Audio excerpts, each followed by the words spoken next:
পঁচিশে বৈশাখে বিশ্বভারতীতে কবিগুরুকে শ্রদ্ধা জানাতে মহাসমারোহে পালিত হচ্ছে রবীন্দ্র জন্মোৎসব। আজ পঁচিশে বৈশাখ বিশ্বকবির জন্মদিন। শান্তিনিকেতনের আকাশ বাতাস জুড়ে আজ রবির উদ্ভাস। কবিগুরু রবীন্দ্রনাথ ঠাকুরের ১৬৪তম জন্মজয়ন্তী উপলক্ষে বিশ্বভারতী বিশ্ববিদ্যালয়ে পালিত হচ্ছে মহাসমারোহে রবীন্দ্র জন্মোৎসব। রীতি মেনে ভোর ৫টায় গৌড় প্রাঙ্গণে শুরু হয় অনুষ্ঠানের সূচনা পর্ব বৈতালিক। শান্তিনিকেতনের ছাত্রছাত্রী, অধ্যাপক, প্রাক্তন ও বর্তমান কর্মীরা সমবেত হয়ে কণ্ঠে তুলে নেন রবীন্দ্রসঙ্গীত। এরপর পর্যায়ক্রমে অনুষ্ঠিত হয় কবি কণ্ঠ উপাসনা, জন্মোৎসব অনুষ্ঠান ও নৃত্যনাট্য। গোটা অনুষ্ঠান মালায় হয় এক অনন্য সাংস্কৃতিক সম্মেলন, যেখানে রবীন্দ্র ভাবনায় ভাসে শান্তিনিকেতন। বিশ্বভারতী কর্তৃপক্ষ জানিয়েছে, ইউনেস্কো ঘোষিত ওয়ার্ল্ড হেরিটেজ সাইট হিসেবে যেসব নিয়ম মেনে চলা বাধ্যতামূলক, সেই সমস্ত নির্দেশিকা মেনেই এই জন্মোৎসব পালিত হচ্ছে। অনুষ্ঠানটি সুষ্ঠু ও শান্তিপূর্ণভাবে পরিচালিত করতে প্রশাসনের তরফ থেকেও নেওয়া হয়েছে বিশেষ ব্যবস্থা। সকাল থেকেই কবিপ্রেমী মানুষের ঢল নেমেছে শান্তিনিকেতনে।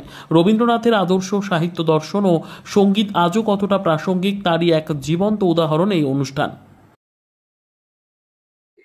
কেমন আনন্দ করছিল? সকাল থেকে কি হলো? খুবই ভালো আনন্দ হলো। আমি তো উপাসনা গৃহের সামনে প্রায় 7:30 নাগাদ এসে পৌঁছালাম। সেখানে সৎ বা শান্তির শ্রী নিয়ে অনেক কিছুই বললেন ওনারা, আত্মা নিয়ে বললেন। খুবই ভালো লাগলো শুনে। এগুলো এই সময় শুনতে পারাটা অনেক ভাগ্যের ব্যাপার এখানকার স্টুডেন্ট হিসেবে, এখানকার ছাত্রছাত্রী হিসেবে। সকাল থেকে কি হলো? সকাল থেকে বলতে উপাসনা গৃহের সামনে উপাসনা হলো। আমি যেহেতু একটু দেরি করে এসেছিলাম, তাই একটু উপাসনা গৃহ থেকেই স্টার্ট হলো। তারপর এখানে আমরা এসে ফুল দিলাম। এরপর কি আছে? এরপর 9:30 নাগাদ মাধবী বিতানে একটি অনুষ্ঠান রয়েছে।